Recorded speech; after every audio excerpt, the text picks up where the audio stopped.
continue to get people joining, won't we? I think we had about 70 sign-ups for this.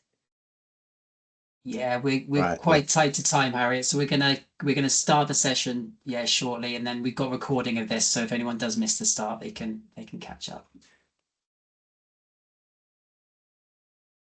Yeah, thank you. Just start. Hi everyone, thanks for joining us today for our first show and tell, and we're focused on service patterns today. My name is Sam. I'm the delivery manager on the project. I'll be kicking us off with a quick introduction before handing over to the team to take us through what we've been working on. This is a chance for us to share with you what we've been working on recently, what we've learned so far, and what's coming up next on the service pattern. It's also a space to ask questions and can give us feedback, and because we're trying to stay connected with the work we're delivering. Just Mike said before, we're recording this session so other people can catch up later. And if you prefer not to be recorded, please feel free to keep your cameras off. Before we get started, so like I just said, I'm Samuel, the delivery manager from CDPS. A little bit about our organization. The Centre for Digital Public Services, we partner with organizations across Wales. We have to design and deliver public services that works for everyone.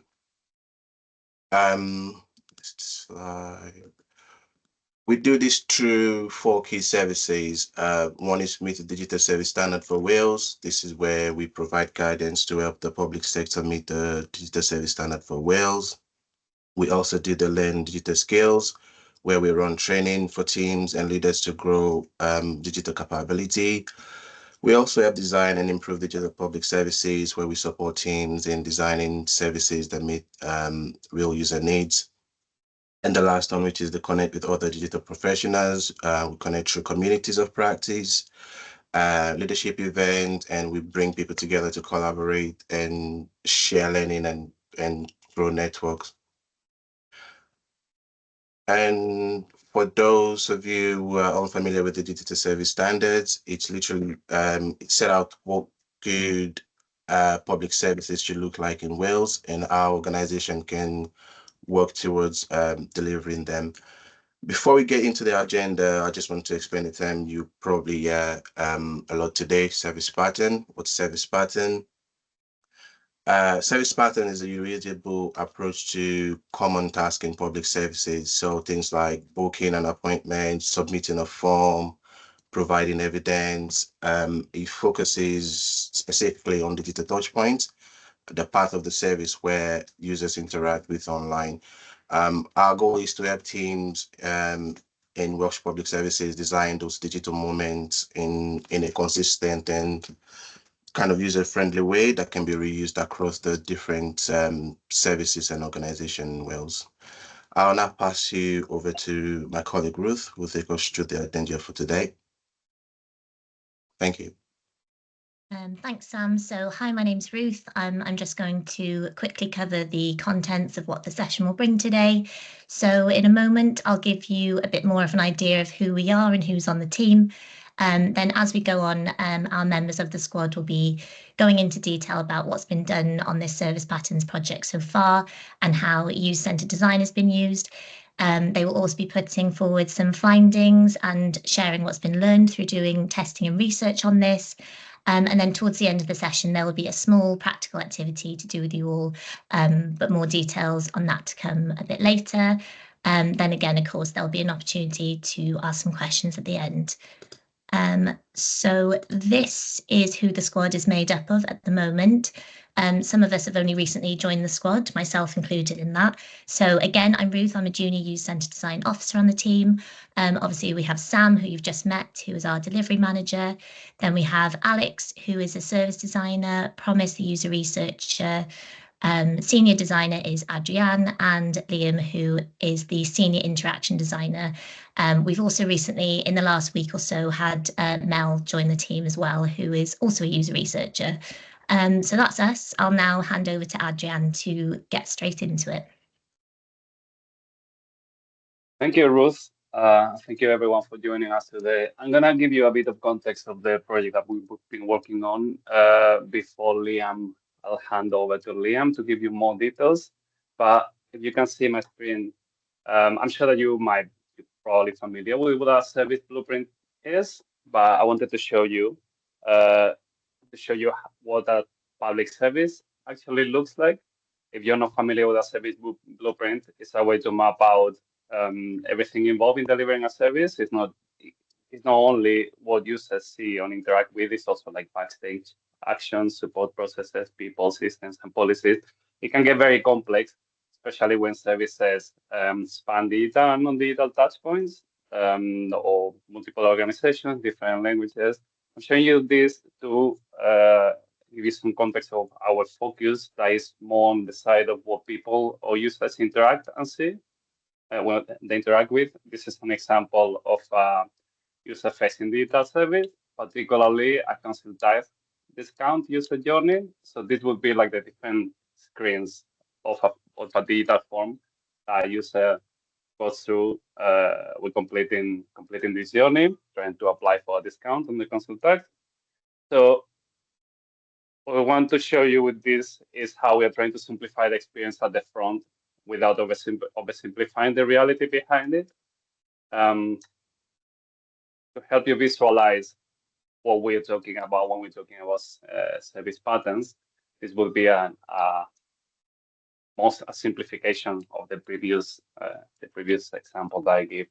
So something that we'd like to do is to understand if repeatable and adaptable patterns like this one are practical and useful to public organizations across Wales. As I said, this is just an example to give you an idea what we're talking about. Liam will talk more about this in a bit.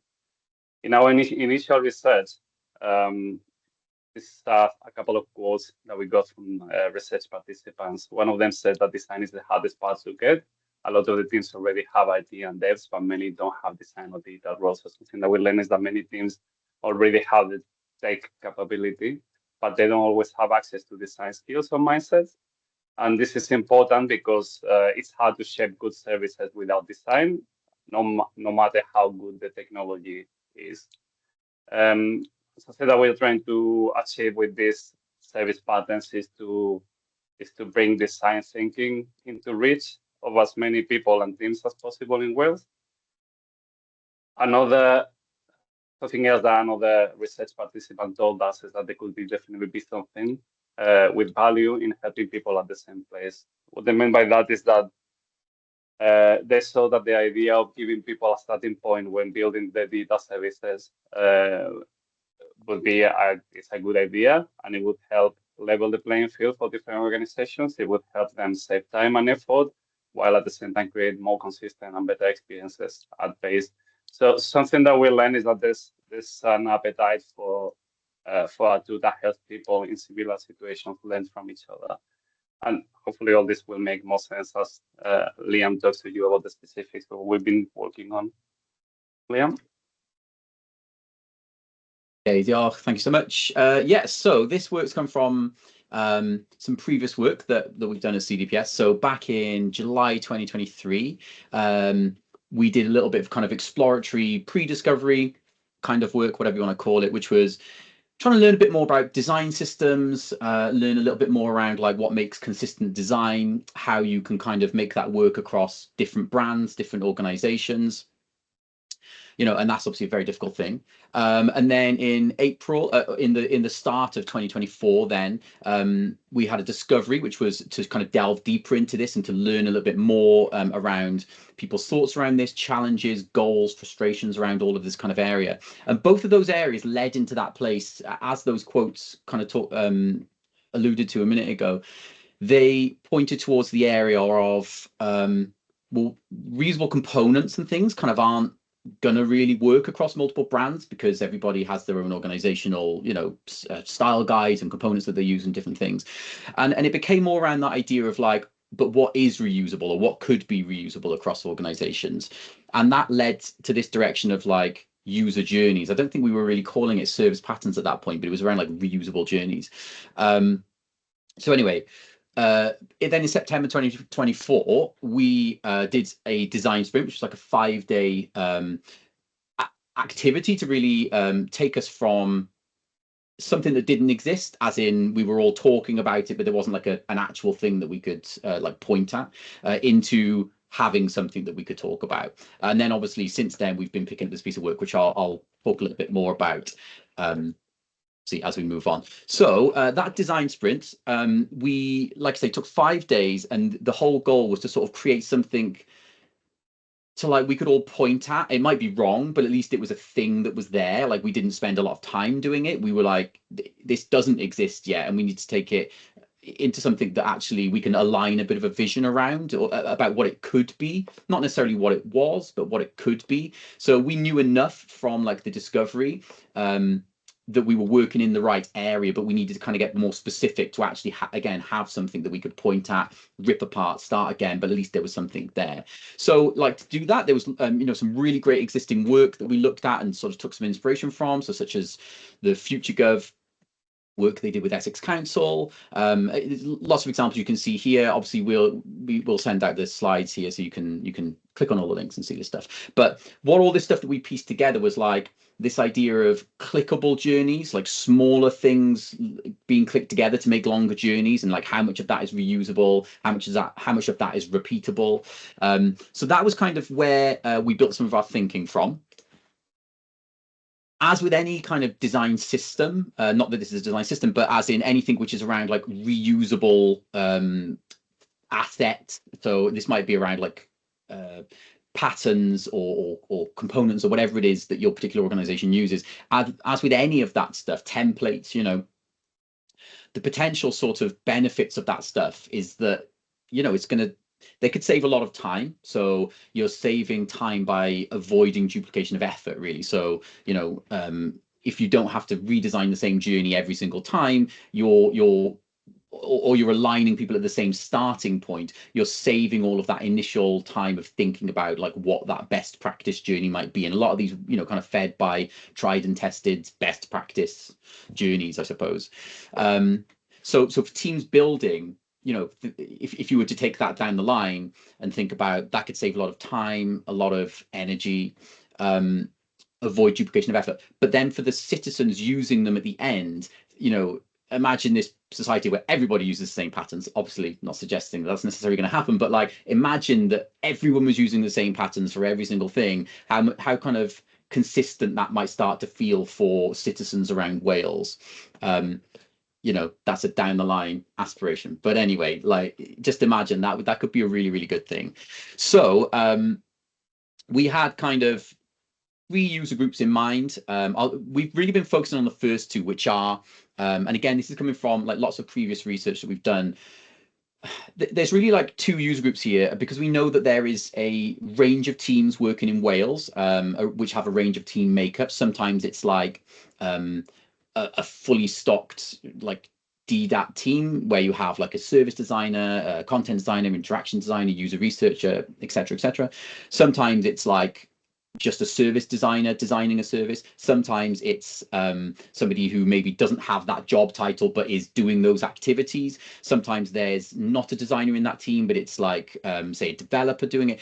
The point being, there's like a big range of teams in Wales. Sometimes there's lots of people in a team, sometimes there's one person in a team, or a small number of people in a team. Sometimes they're design professionals, sometimes they've got a different role, all sort of, in terms of what we're talking about, being responsible for putting together online services. And by online services, we're talking about those interactions like Adrian mentioned earlier. Services are very complex. We're talking about the bit which is me as a citizen, and I go to, I don't know, book a slot at the tip, or I go to book a GP appointment, or whatever it might be. Those sort of digital online interactions is what we're talking about at the moment. So as I say, range of teams, and we split these down into sort of 2 different user groups to start off with, is those that don't align to sort of design roles, and those that do align to probably more experienced, say, DDAT professionals, something like that, because there's probably differences in like what those 2 user groups might need. Again, this is what we're learning about in this project.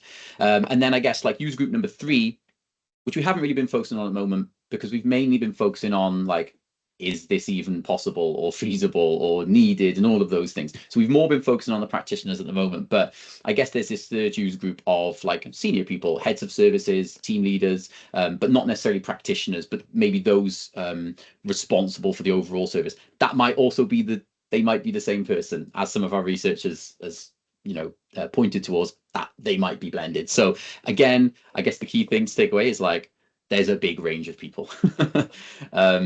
All right, so let's look at the actual sort of formatting of these patterns then in terms of what we've been talking about. So try and think about it like this. At the top level, right, you have your journey type. So that's like apply for something, register for something, book something, request something, check something, tell something, pay for something. Again, building upon some of that wonderful future growth categorization that was done. There's probably other ones here, like lots of organizations. So certain organizations are working in service patterns and building their own versions and building their own kind of knowledge around this. And some are more zoomed in, some are more zoomed out, some are taking these, some are a mixture of fidelities, I guess. But this is like the base 7 categories that we're working on at the moment, that kind of level of journeys. Now, each one of those journeys is built up of smaller steps. So, for example, ask the user for some details, verify the user's identity, check your answers, making a declaration. So you can see they're like smaller pieces of content or smaller interactions that exist within that journey. And what we're suggesting is, or what we're working around is it possible to create repeatable versions of this which give people the same starting point? And again, they're adaptable. It's not like this creates this final service or anything, but it's like giving this starting point for people. And then each one of those steps is made up of, I guess, maybe a page or several pages. To show you an example that might make it slightly clearer. So if you were to take the journey that Adrian showed you earlier around applying for a single person discount on council tax, that would be an apply journey. It would be made up of the steps: entry, ask the user for details, and then ask the user for some more details. I won't get into why we've got 2, but there is a reason. Verify the identity, check your answers, make a declaration, and then confirmation.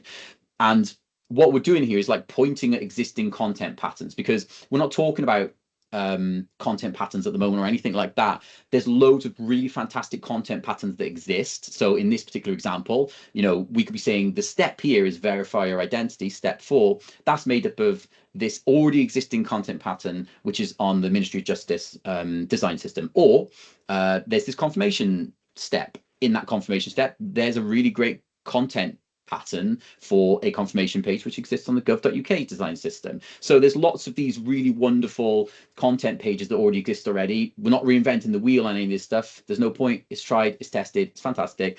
We already use it for lots of these things, but it's kind of like trying to show in what order they might go in to make this a sort of logical, usable journey for people. So hopefully that kind of makes sense on what it is. Okay, so let's talk quickly about how we went through the process of learning about this and testing this. So we built ourselves a little prototype. We did this actually as part of the design sprint. So again, that 5-day design sprint we did last September, we built a quick prototype, which was had some basic content we put in just so we could again point to the idea. And then when we came to this piece of work that we started in, I think it was about mid-January, we started this piece of work. We fleshed out that prototype. We obviously developed some more patterns, or first starting points of patterns, first drafts of patterns, whatever you want to call them. And I think we've got 5 patterns in there to start off with. And the intent of having some sort of prototype there was that we were able to go and do a bit of like learn by making. So a bit of co-design with different organizations, helping us to actually develop those patterns to see whether they worked. So how we did that is we've done 4 workshops so far, but we've got another workshop coming next week with different organisations. So we went out to Mid and West Wales Fire and Rescue Service to start off with. We went to Blaen y Gwent County Borough Council. We did Sport Wales. And then next week we've got Student Finance Wales. And we've also had this community of practice co-design event, which was working with different members of our design communities of practice. So the objective of these workshops was really to help us to like co-design and refine some of the existing patterns that we had in our prototype. So we did lots of different activities around sort of user-centered design, service mapping, but all sort of framed around the use of service patterns.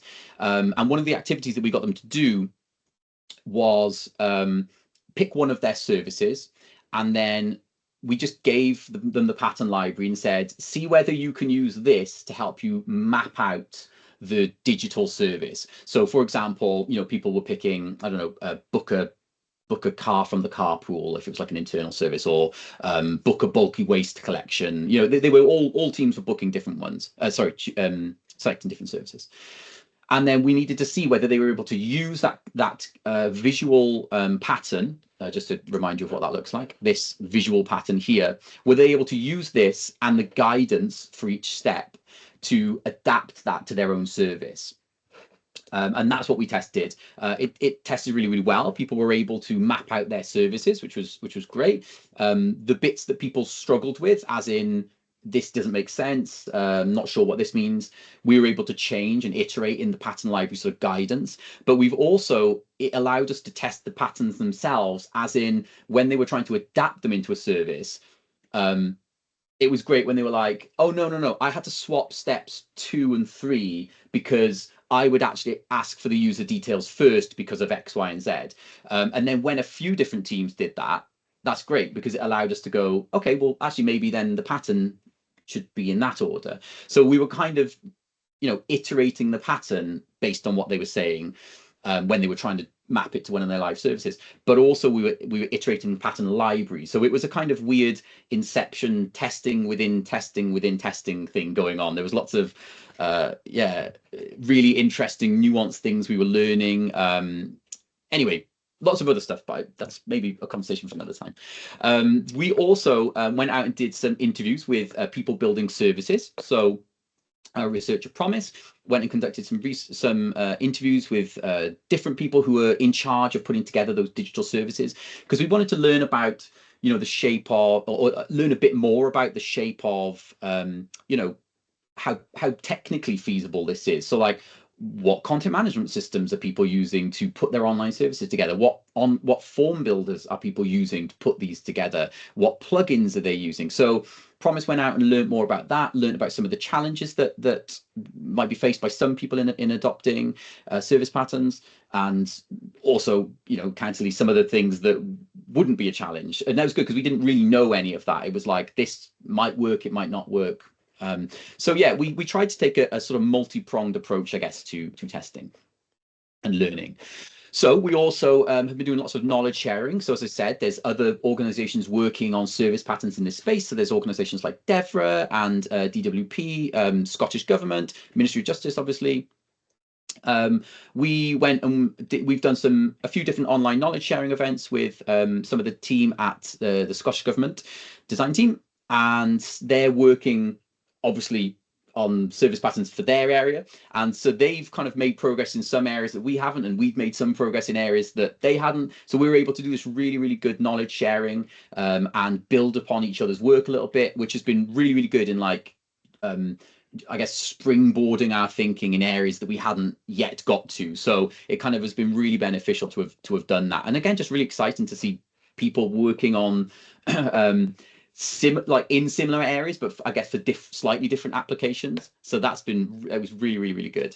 As I say, we worked with Mid and West Wales Fire and Rescue Service, and we worked with Blaenau Gwent County Borough Council as well.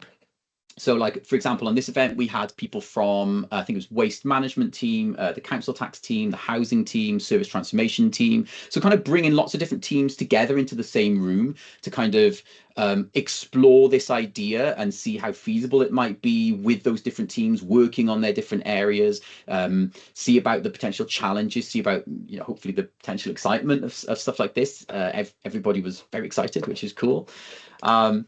As I say, we went and worked with Sport Wales, which was last week, maybe the week before, last week. And And we've done an event with our community's practice, which is, again, it was people from different organisations working around Wales.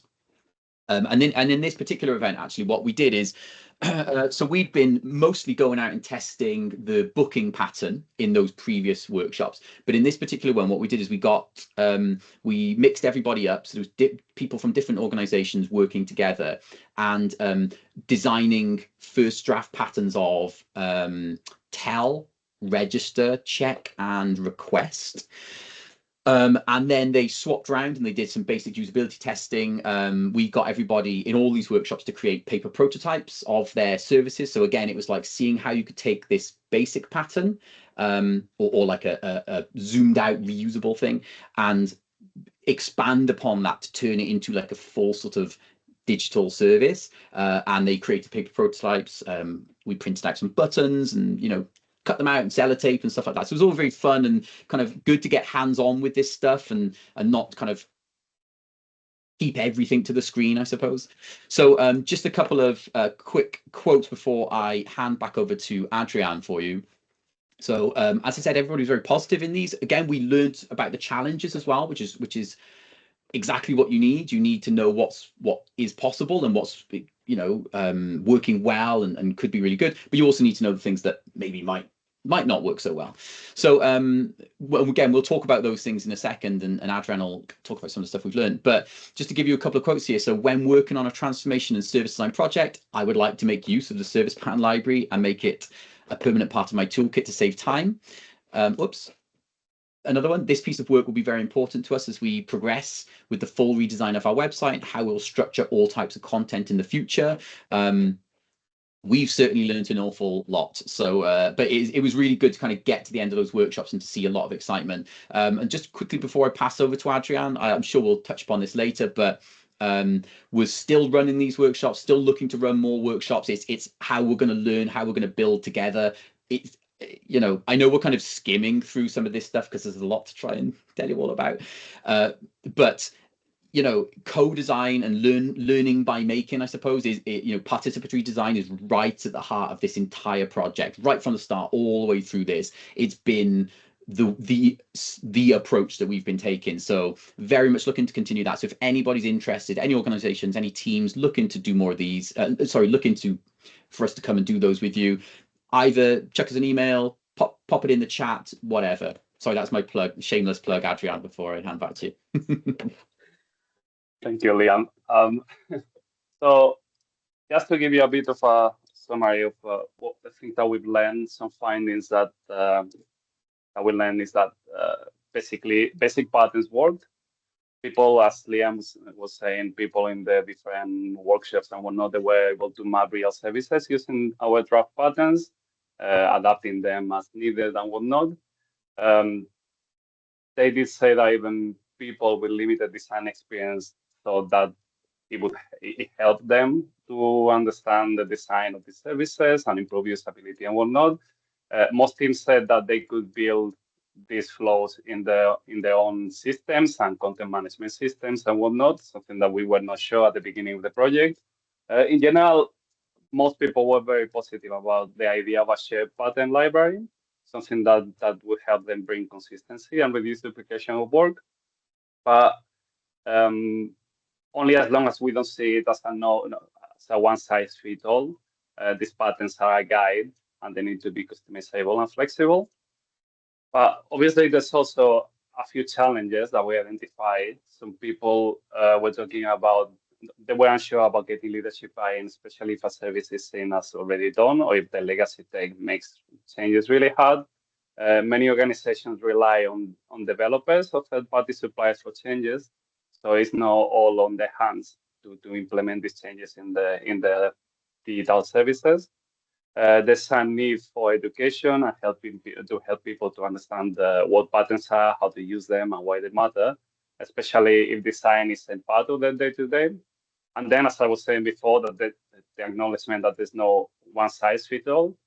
Some things need more tailored support than others, and we are aware that we need to meet people where they are. So, in summary, we're still learning what works best. as Liam was saying, we are learning by doing. We're testing ideas in the open. We're making them better with others. And what's next? Carry on exploring, testing, and learning by making. We are hoping to have an MVP of the part-time library live over the summer, so people can start using it and building on it. Then we'll iterate from there based on feedback, and we'll carry on sharing what we learn and connecting with others in the space. So as Leah was saying, if you're interested in learning more about work, getting involved or whatnot, we'd love to talk to you. So just get in touch with us. I think that now I'm handing over back to Liam because he would like to run an activity with you. I'm still on mute, sorry. Yes, absolutely. So what we want to do is we can take some questions in a sec. Thanks, Katie. I've just seen your message and chat. We'll come back to all the questions in a minute. Okay. What we'd love for you to do, right, is we've just popped a link in the chat to a Miro board. So hopefully you can all access it. If anyone's got any issues accessing it, then you can drop what I'm about to ask. You can drop these into the chat, and then one of us on our team will pop them in there for you. Okay. So what we'd love for you to do, right, one of the activities that we've been doing on the workshops is we've been getting people to write down a bunch of their service names on post-it notes, and then grouping them into like what is probably the most relevant category. And we've really been doing this to kind of highlight, like, look how many apply services you've got, and how there could be consistency across these. Look how many request services you've got, for example. But also for us to learn about, maybe there's other categories that we don't know about, you know, and often we've actually been having this like other category where, as they've been putting services down and they've been not sure where they go, it's like, well, let's put them in other, and then we'll see if there's a particular grouping that we get from those things. So what we'd love for you to do, we're going to just it should only take a couple of minutes to do. What we'd love for you to do is pick a sticky note. We've put some different ones on there. So there's like local authority color, health sector color. It doesn't really matter too much, but just thought it might be interesting to kind of see, you know, that there's this range happening there. Grab a post-it note and then write down as many services that you can think of that you work with or work around. So you might be in the local authority and you might work with the, I don't know, what did I say, book a bulky waste collection service, for example. That would be what you write down, okay? Or, I don't know, apply for a fishing license, whatever it might be. Put as many services as you can think of, and then drop them into the category that you think is most relevant to you, okay? So I'll just give you a couple of minutes to do this.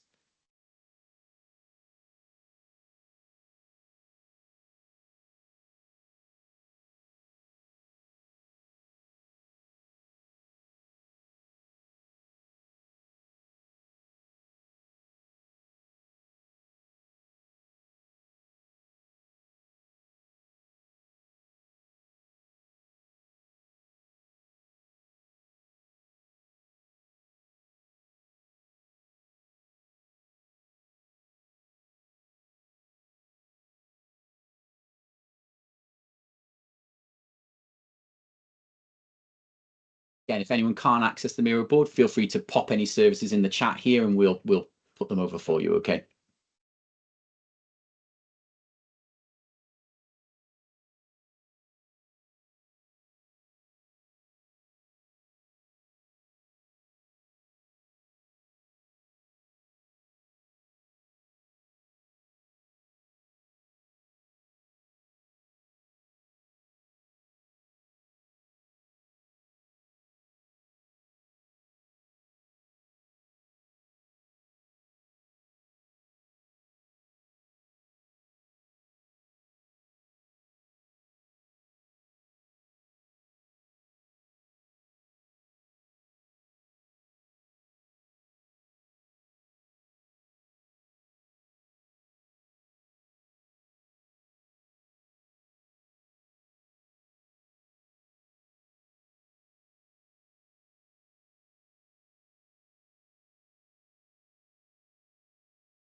Awesome, diolch yn fawr. Thank you so much. I mean, so hopefully everyone who's in that file, you can see there's a lot of services being put down already. And again, this slightly utopian view of everybody using the same service patterns to create the same sorts of flows. Obviously, you know, that's not going to happen overnight, but can you imagine how much more consistent that would be for an end user if, like, well, if we got here, apply for a single person discount, apply for a dropped curb, apply for a fishing permit, apply for social care support, apply for a waste permit, apply for a license to control birds, apply for a grant. Like, imagine if all of those followed the same sort of key milestones. Again, they're all going to, as you zoom in, you're going to have different content, obviously, and some are going to be longer, some are going to be shorter.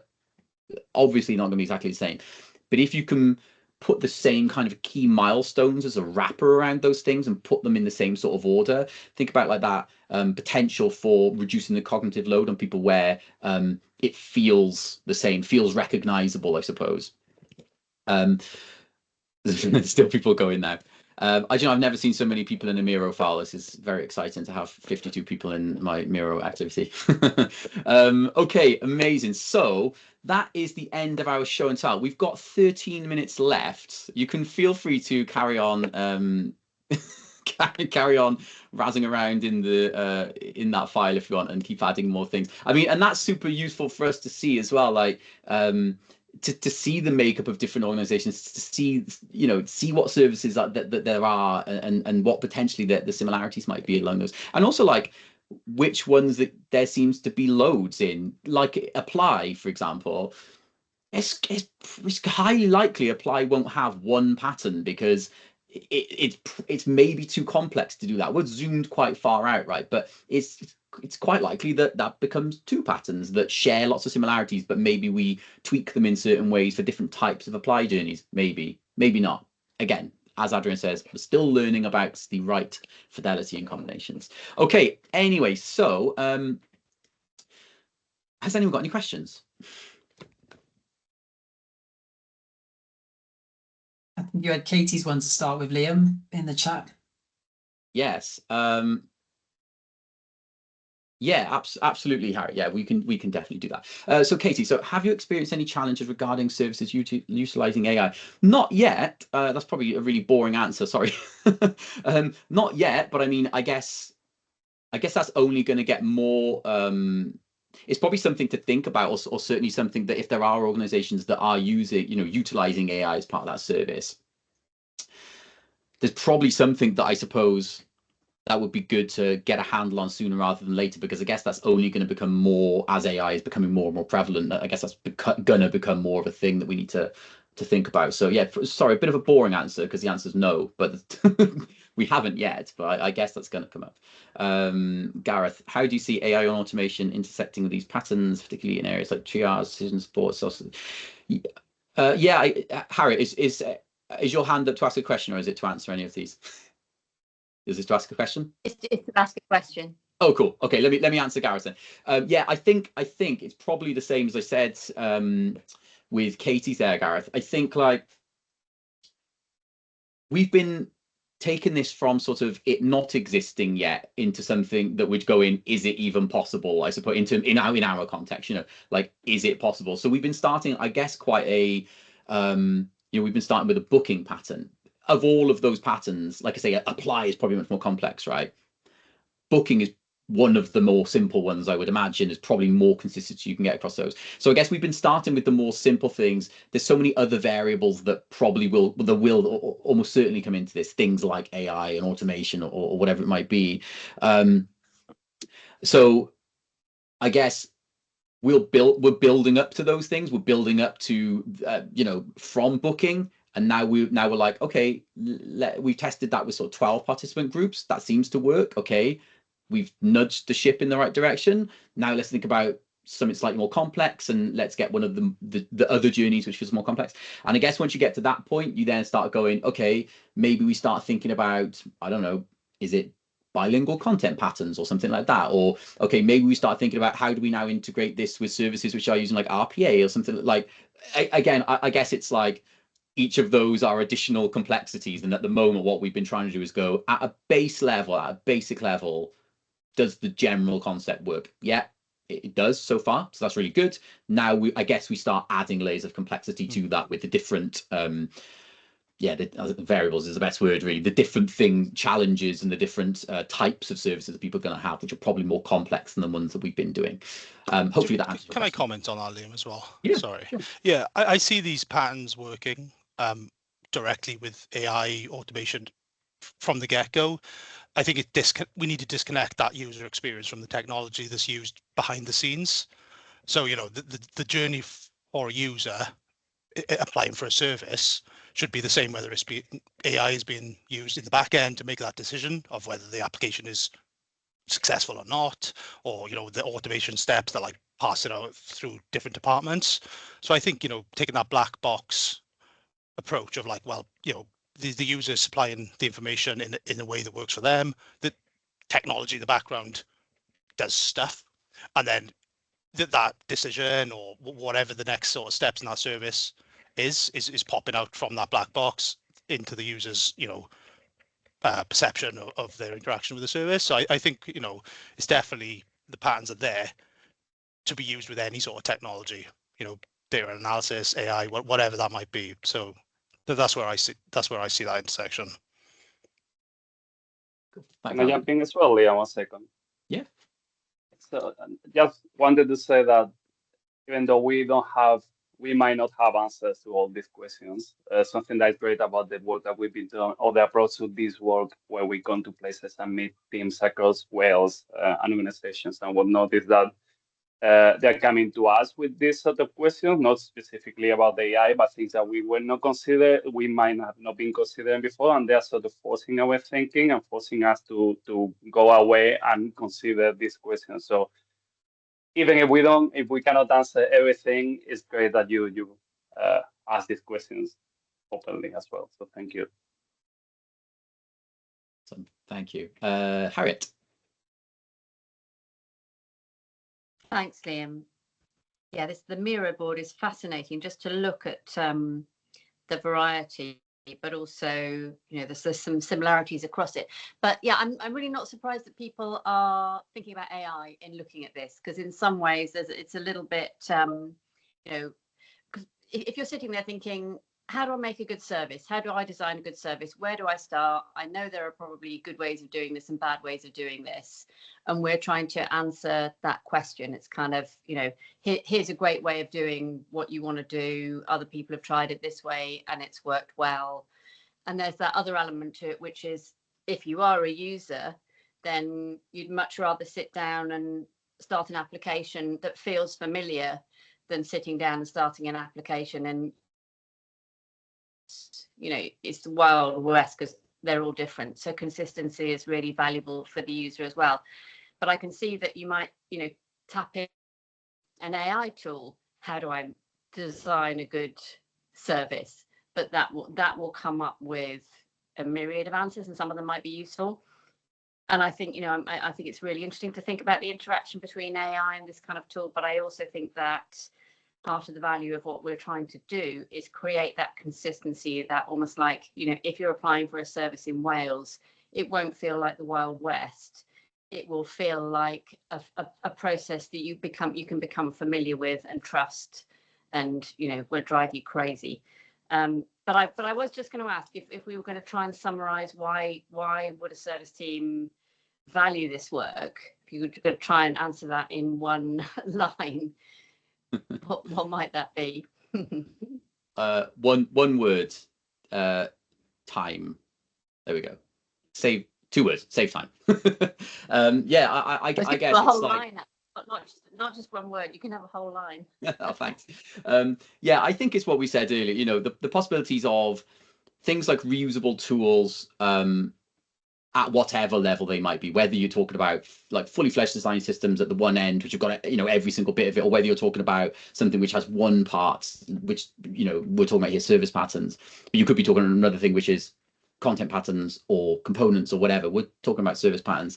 I think that they bring with them that time saving, because you're not rethinking the same service that somebody else has done every time. I suppose that's the biggest reason that you might start to use something like this. You know, obviously for the end user, for the citizens, you have that benefit of or hopeful benefit of consistency, or more consistency.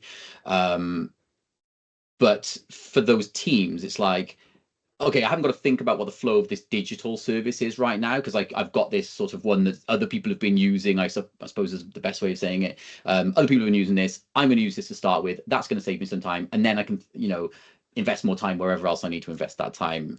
That's longer than one line. Sorry, Harriet. I went from one word to like 10 lines. It's good though. Thank you. Cool. Are there any other questions that I've missed? How are you ensuring these patterns remain technology agnostic and can work across varied tech stacks used across public bodies?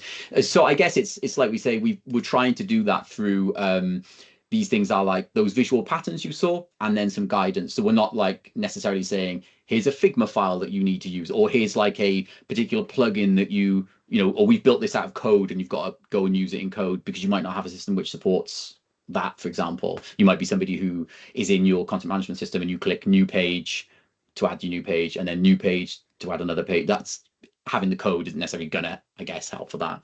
So I suppose that's how we're kind of that's how we've got it at the moment. I guess we carry on testing with people, we carry on trying to build these with people, and like Adrian says, it's every time that we do, or you know, doing something like this, it's sort of like gives us something else to think about, and you go, oh yeah, hadn't really considered this thing over here, I hadn't thought about that thing over there. And so I guess maybe we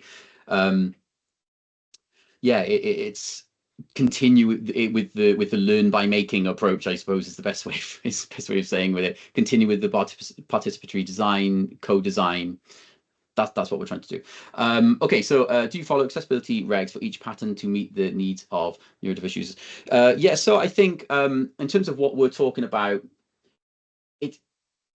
we're talking about the flow at the moment. So I suppose, you know, we're not thinking about, or so much about, things like zoomed in exactly what happens on every single page yet. Maybe that happens, I don't know. But right now, I guess we're talking about the flow. So it's more around like that usability of an entire flow, rather than the specific sort of